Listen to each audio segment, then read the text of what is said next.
दोस्तों नमस्कार, मैं डॉक्टर एस एम लांबा आपका बायो वाले गुरुजी चैनल में हार्दिक स्वागत करता हूं। दोस्तों आज मैं कोई क्लास नहीं लेकर आया हूं। आज सिर्फ कुछ बच्चों का एक प्रॉब्लम था, उसको हल करने के लिए अपना एक मैसेज लेकर आया हूं। उन बच्चों का कहना है कि सर बिल्कुल भी पढ़ने में मन नहीं लग रहा है। तो ये उनका ही नहीं हो सकता है, सभी बच्चों का ऐसी प्रॉब्लम हो। तो उन बच्चों के लिए मैं अपनी तरफ से कुछ मैसेज देना चाहता हूँ, अपनी तरफ से कुछ बातें बताना चाहता हूँ। तो दोस्तों ध्यान से सुनिए। जो बच्चा ये सोच रहा है कि मेरा पढ़ने का बिल्कुल भी मन नहीं कर रहा है, तो उस बच्चे को ऐसे सोचना चाहिए कि एक बार शांत दिमाग से बैठ के सोचना चाहिए कि मुझे लाइफ में करना क्या है, मैं लाइफ में क्या पाना चाहता हूँ या क्या करना चाहता हूँ, मेरे क्या सपने हैं। एक बार उनको दोहराओ सपनों को, और वो सपने कैसे पूरे हो सकते हैं उनके बारे में सोचिए। तो जो पढ़ाई से के द्वारा कोई, जैसे मान लीजिए एग्ज़ाम दे के ये कोई गवर्नमेंट जॉब का किसी का सपना है, कैसी भी जॉब हो, तो उसके लिए तो दोस्तों पढ़ना ही आप कह सकते हैं वही उपाय है, और तो कोई उपाय भी नहीं है। लेकिन फिर भी सोचिए कि अगर आपका पढ़ने में मन नहीं लग रहा तो एक बार जोर दे के सोचिए कि मेरा पढ़ने में मन नहीं लग रहा है, तो ऐसा कौन सा काम है जो आसानी से हो सकता है, जिसमें मन लग सकता है। तो दोस्तों आपका जवाब आएगा ऐसा कोई काम नहीं है। सिर्फ आपकी जो हॉबीज़ हैं, जैसे व्हाट्सएप पे लोगों से चैटिंग करना, सोशल मीडिया पे अपनी पोस्ट डालना, यूट्यूब पे एंटरटेनमेंट के वीडियो देखना, ये सब तो क्या है, ये जस्ट हम उनको एंटरटेन करने के लिए है। इसलिए इनमें कभी भी मन लगने की ज़रूरत नहीं, अपने आप ही मन लगता है। या फिर जैसे गेम खेलना, ठीक है ना। तो ये सिर्फ एक तरीके से टाइम पास के साधन है। जब किसी का टाइम पास नहीं हो रहा तब इन चीज़ों को लोग करते हैं। आप तो स्टूडेंट हैं, आपके पास तो वैसे टाइम की कमी है, तो आपको तो ये सोचने की ज़रूरत नहीं है कि आपका टाइम पास नहीं हो रहा, क्योंकि आपके लिए तो किताबें हैं। लेकिन फिर भी मन नहीं लग रहा है, तो उसका क्या उपाय है। तो आपको एक बार ऐसे सोचना चाहिए कि ऐसा क्या काम है जिसमें मन लगता है। आप अपने गार्जियंस के बारे में सोचिए, क्या उनका अपने जो दैनिक रोजगार का उनका जो है, उस रोजगार को करने का मन करता है। मान लीजिए किसी के पापा किसान ही हैं, वो सुबह उठते हैं और पूरे दिन भर उस काम में लगे रहते हैं, तो क्या उनका उस काम में लगे रहने का मन करता है। दोस्तों बिल्कुल मन नहीं करता। उनके शरीर में भी थकान आती है, शरीर में पसीना भी आता है, ठीक है ना। और वो आप कह सकते हैं उनके शरीर में पेन भी होता है, बिल्कुल उनको अच्छा नहीं लगता है। लेकिन वो सिर्फ और सिर्फ आपके लिए, कि आपको वो सुविधाएं दे सकें, इसलिए उस काम को करते हैं कि मैं तो परेशान हो लूँगा, लेकिन मेरे बच्चे को सुविधाएं मिलनी चाहिए, मेरे बच्चे को है ना वो पढ़ाई का खर्चा मिलना चाहिए ताकि वो पढ़ सके। इसलिए वो पूरे दिन काम करते रहते हैं। मेरे बच्चों को 2 टाइम का खाना मिलना चाहिए, इसलिए काम करते हैं। ऐसे ही किसी के पापा मान लीजिए मजदूरी का काम करते हैं, तो उनको भी कोई शौक नहीं है सुबह से शाम तक जाने का, ठीक है ना दोस्तों। ऐसे ही मान लीजिए किसी का कोई दुकानदारी का काम है, सुबह जाते हैं रात तक उसी एक जगह बैठे बैठे, मतलब उनको भी कोई खास ऐसे नहीं है। उनको भी मन करता है कि मैं भी सोऊं, उनका भी मन करता है मैं भी ऐसे अपने आप का एंटरटेनमेंट करूं, लेकिन फिर भी वो अपनी फैमिली को पालने के लिए काम करते हैं। तो दोस्तों अब वापस अपने उस जगह पे आ जाइए कि आपने सोचा कि मेरा मन नहीं कर रहा है, तो मन तो आपके गार्जियंस का भी नहीं कर रहा है। वो कैसे कर रहे हैं कि उनको आपसे प्यार है। तो दोस्तों अब आपका फ़र्ज़ क्या बनता है, आप भी उनसे प्यार करो। कि जब वो आपके लिए इतना सेक्रीफाइस कर सकते हैं, तो आपको तो छाया में बैठ के बंद कमरे में पढ़ना ही है, और वो भी 24 घंटे नहीं पढ़ना, 10 घंटे। क्योंकि जो बच्चा 10 घंटे ढंग से पढ़ लेता है, वो आराम से अपने एक पूरे दिन का जो पढ़ाई होती है उसको आराम से कर सकता है 10 घंटे में। तो उसको तो ज़्यादा सोचने की ज़रूरत है ही नहीं। तो जिन बच्चों को ये परेशानी है कि पढ़ने का बिल्कुल मन नहीं कर रहा, तो एक बार अपने माँ बाप की दैनिक दिनचर्या पे गौर कर लो, अपने बड़े भाई की दैनिक दिनचर्या पे गौर कर लो कि उनको भी मज़ा नहीं आ रहा है अपना काम करने में। सिर्फ और सिर्फ वो आपसे प्यार करते हैं, अपनी फैमिली से प्यार करते हैं, इसलिए पूरे दिन भर अपने सुख चैन और आराम का वो त्याग करते हैं और मेहनत करते हैं। और हम सिर्फ ये जो पढ़ाई कर रहे हैं, ये किस लिए कर रहे हैं, अपने लिए कर रहे हैं, दूसरे के लिए नहीं। क्योंकि अगर आप पढ़ोगे, आप नौकरी लगोगे, तो फ़ायदा किसको होगा, आपको ही होगा।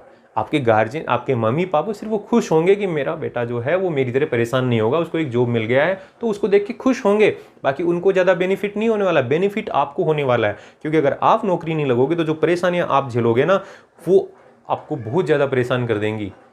और अगर आप नौकरी लग जाओगे तो जो सुख भोगोगे ना, तब आपको पता चलेगा कि वास्तव में पढ़ाई तो मेरे लिए थी, मैं किसी दूसरे के लिए नहीं कर रहा था। तो एक तरफ तो अपने गार्जियंस को देखो, अपने मम्मी पापा को देखो कि वो तुम लोगों के लिए, मतलब अपने बच्चों के लिए, अपने परिवार के अन्य सदस्यों के लिए अपने सुखों का त्याग करते हैं और मेहनत करते हैं। वो कभी नहीं कहते कि मेरा मन नहीं लग रहा।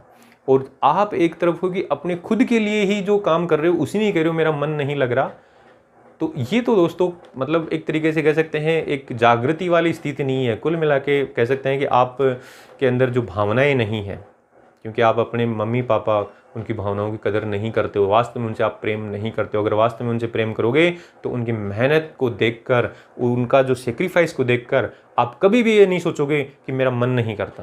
क्योंकि दोस्तों दुनिया में सबसे आसान काम क्या है, तो हम बोलेंगे सबसे आसान काम है कमरे में बैठकर पढ़ाई करना। अब आप हो सकता है मेरी इस बात से सहमत ना हो, लेकिन अब आप गौर करोगे अगर आपके पापा मजदूरी करते हैं तो क्या उनका काम आसान है? आपके पापा किसानी करते हैं तो खेती बाड़ी करते हैं तो क्या उनका काम आसान है? आपके पापा दुकान पे बैठे हैं तो क्या वो सुबह से शाम तक परेशान नहीं होते? उनकी कमर दर्द करनी नहीं लग जाती? बैठे बैठे वो परेशान नहीं होते? तो सबको परेशानी। आपके पापा कोई जॉब करते हैं, प्राइवेट जॉब, तो कहने का मतलब वो भी तो परेशान होते हैं, सुबह जाते हैं शाम को आते हैं। प्राइवेट क्यों, सरकारी जॉब में भी अगर कोई जाता है तो सुबह ड्यूटी पे जाके आता है तो उसको भी कम से कम 8 घंटे की जो ड्यूटी करनी होती है, उस ड्यूटी में वो भी परेशान होता है, उसको भी वहाँ काम करना होता है, उसको भी अपने आप को वहाँ बांध के रखना होता है। वहाँ ऐसे नहीं कह सकता कि मैं काम नहीं करूँगा, ठीक है ना दोस्तों। तो अब आपके लिए भी तो उतना ही काम है, जो आपके 8 घंटे की जो ड्यूटी वो करके आ रहे हैं, आपको 8 घंटे बैठ के पढ़ना है। तो ये सबसे आसान काम क्यों नहीं हुआ? छाया में आपको पसीना नहीं आ रहा है, आपको कहीं जाना नहीं पड़ रहा है, आपको ट्रैफिक के धक्के नहीं खाने पड़ रहे, आपको बॉस की नहीं सुननी पड़ रही है, ठीक है ना। तो आपका शरीर दर्द नहीं कर रहा है क्योंकि आपको उतना फिजिकल वर्क नहीं करना पड़ रहा है। हो सकता है मेंटली थकान आए, लेकिन मेंटली थकान को दूर करने का तरीका है ना, आप घंटे आधे घंटे एंटरटेनमेंट कीजिए अपना किसी भी तरीके से, और नींद लीजिए भरपूर, तो अपने आप आपका जो मेंटली रिलैक्स हो गया, मेंटल जो है थकान है वो दूर हो गई। तो इसको आप एक्सक्यूज मत बनाइए कि मेरा मन नहीं करता। ये तो अगर ये एक्सक्यूज रखेंगे तो पहले तो अपने घर वालों के बारे में सोचिए कि वो कितना परेशान होते हैं। दूसरा सोचिए कि दुनिया का मुश्किल काम कौन सा है और आसान काम कौन सा है, तो पढ़ाई सबसे आसान काम है। और तीसरा सोचिए कि जो एक काम कर रहे हैं वो आप खुद के लिए ही कर रहे हैं, दूसरे के लिए नहीं कर रहे हैं। इसमें जितना अच्छा करेंगे उतना ही आपको बेनिफिट होगा।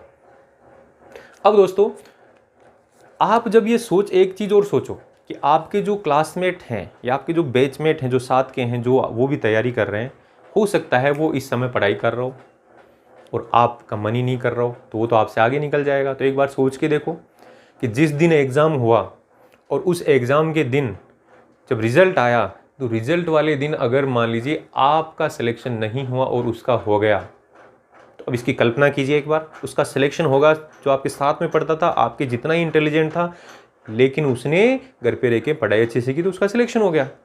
तो अब उसके सिलेक्शन से आपको खुशी होगी या फिर अपने नहीं सिलेक्शन होने का दुख होगा? ये आप अब एक बार कल्पना करके देखिए। तो ज़्यादातर के दिमाग में ये आएगा कि साहब नहीं सिलेक्शन होने का दुख होगा। मैं ये तो नहीं कह सकता कि उसके सिलेक्शन से आपको दुख होगा, आपका सिलेक्शन नहीं होने से आपको दुख होगा। तो अब उस दुख की कल्पना करो एक बार। तो ऐसे ही अगर आप यहाँ मेहनत करो खूब और फिर उसके बाद में इमेजिन करो कि ये एग्ज़ाम और आपका सिलेक्शन हो जाए, उसका दोस्त का भी हो और आपका भी हो जाए, तो उस समय आपके घर वालों पर, आपके चेहरे पर क्या खुशी होगी, उसकी भी एक बार कल्पना कर लीजिए। तब देखिए आपके दिमाग में अपने आप ही एक एनर्जी जनरेट होगी। तो दोस्तों ये जो एक्सक्यूज होते हैं, ये सिर्फ और सिर्फ कोई कहे कि हमें कोई मोटिवेट कर दे तब हम पढ़ाई करेंगे, नहीं, किसी के पास आपके लिए टाइम नहीं है। आप अपने आप को ही मोटिवेट कीजिए कि मैं क्यों नहीं कर रहा, मैं नहीं करूँगा तो मुझे ये परेशानी आएंगी, और मैं अगर करूँगा ये पढ़ाई तो मुझे ये बेनिफिट मिलेंगे। इसका इमेजिनेशन डेली करते रहिए, फिर देखिए आपको कैसे नहीं मन नहीं करता आपका। और अपने मम्मी पापा को है ना, वो आपके लिए जितना सेक्रीफाइस करते हैं, उनके सेक्रीफाइस का सम्मान करते हुए डेली उसको याद कीजिए कि वो जब कर रहे हैं तो मैं क्यों नहीं कर सकता। तो दोस्तों ये कोई बड़ी समस्या नहीं है, ये एक्सक्यूज बड़े नहीं है। सिर्फ और सिर्फ हम जब अपने विचार शक्ति को कमज़ोर कर लेते हैं तभी ऐसा विचार आता है कि मन नहीं कर रहा। अगर विचार शक्ति कहाँ से आएगी? सबसे बड़ी प्रेरणा है आपकी मम्मी और आपके पापा, उनके डेली रूटीन को, कार्य को देखिए आप। अब चलिए एक एग्जाम्पल दे देते हैं कि आपकी मम्मी रसोई में काम करती है सुबह से शाम को, चलो हाउसवाइफ है, कोई काम नहीं करती, सिर्फ घर का काम करती है, उसको पूरे दिन नोटिस कीजिएगा। वो सुबह उठती हैं, है ना, घर में झाड़ू लगाती हैं, सबको चाय बना के देती हैं, नाश्ता बना के देती हैं, है ना, खाना भी बनाती हैं, कपड़े भी धोती हैं, घर में झाड़ू पोछा सारा सब कुछ करती हैं, और रेस्ट करने का उनके पास बिल्कुल भी टाइम नहीं है, और वो शाम को फिर इसी काम में लग जाती हैं। तो रात तक, सुबह से लेकर शाम तक वो एक ही काम करते रहते हैं। एक दिन नहीं, पता नहीं कब से, जब आप जन्मे थे ना उससे भी पहले से। और अब आप इतने बड़े हो गए हैं, समझदार हो गए हैं, तब भी वही काम कर रही है। वो तो कभी बोर नहीं हुई, वो कभी नहीं कहती मैं बोर हो गई इस काम से। अगर वो ऐसे कह दे तो आपका क्या होगा फिर? लेकिन वो नहीं कहती है क्योंकि वो आपसे प्यार करती है। इसलिए वो मम्मी कभी भी जीवन पर्यंत कभी भी ऐसे नहीं कहती कि मैं थक गई हूँ या मेरा मन नहीं कर रहा, मेरा मन नहीं कर रहा, मैं नहीं करना चाहती इस काम को, ऐसे कभी नहीं कहती। तो दोस्तों वो जब आपके लिए नहीं कह सकती तो आपका पढ़ाई करना तो आपका खुद का काम है। आप उस खुद के काम के लिए कैसे कह सकते हो कि मन नहीं कर रहा है? तो कहीं ना कहीं आपको सोचना पड़ेगा, कहीं ना कहीं अपने आप को जागृत करना पड़ेगा। और जागृत दोस्तों, जब तक आप खुद अपने अंदर नहीं झांकोगे, है ना, अपनी कमियों को नहीं देखोगे, तब तक आप जागृत नहीं होंगे। अपने घर वालों के सेक्रीफाइस को, बलिदान को नहीं देखोगे, उसके महत्व को नहीं समझोगे, तब तक आप जागृत नहीं होगे। दुनिया की कोई ताकत आपको नहीं जगा सकती। तो सबसे पहले अपने घर वालों के सेक्रीफाइस के बारे में सोचो और फिर सोचो कि आगे ज़िंदगी के अंदर कोई चीज़ जो चाह रहे वो नहीं मिली तो क्या उसके बिना रह पाओगे? नहीं रह पाओगे। अगर मिली तो उससे क्या खुशी मिलेगी, इसकी भी कल्पना करो, और नहीं मिली तो उससे क्या दुख मिलेगा, उसकी भी कल्पना करो। आपको नींद आना बंद हो जाएगी दोस्तों। तो दोस्तों, मैंने जो आपको ये जो सलाह दी, इस सलाह को एक बार गौर कीजिएगा और एक बार दोबारा से मनन कीजिएगा। आप में डेफिनेटली एक ऊर्जा का संचार होगा, क्योंकि ऊर्जा का संचार है माइंड से होता है। यही माइंड आपको निराश कर देता है और यही माइंड के अंदर आप कह सकते हैं ऊर्जा आ जाए, क्योंकि शरीर के अंदर ऊर्जा तो है, बस ये जनरेट नहीं होती, छुपी रह जाती है। तो इसलिए दोस्तों, अगर मेरे विचार आपको पसंद आए हों तो आज से ही पढ़ाई में लग जाइए। कोरोना से भयभीत होने की ज़रूरत नहीं, सावधानियाँ बरतिए, पढ़ाई में लगे रहिए, क्योंकि आप जब ढीले पड़ रहे हैं तो हो सकता है दूसरा वाला लग रहा होगा। तो क्योंकि जब आप पढ़ाई नहीं कर रहे हैं तो हो सकता है आपके जो साथी, जो कंपटीटर हैं, वो पढ़ाई कर रहे होंगे। तो फिर उनसे कैसे पार पाओगे, उनसे आगे कैसे निकल पाओगे? तो इसलिए इस चीज़ को हमेशा ध्यान में रखो कि मेरा साथी पढ़ रहा होगा, इसलिए मुझे भी पढ़ना है। मेरे मम्मी पापा मेरे लिए जो सेक्रीफाइस कर रहे हैं, तो मैं भी अपने लिए सेक्रीफाइस करूँगा। मैं भी अपनी नींद का सेक्रीफाइस करूँगा, नींद कम लूँगा। मैं भी मोबाइल नहीं देखूँगा। मैं भी, कहने का मतलब, फालतू की चीज़ें, मैं अपना टाइम वेस्ट नहीं करूँगा। तो ऐसी चीज़ें सोचने लग जाओगे, ऐसा प्रण अपने आप से करोगे डेली उठ के, तो डेफिनेटली आपका मन लगेगा। ठीक है दोस्तों, आज इतना ही, बाकी नेक्स्ट क्लास में। Thank you.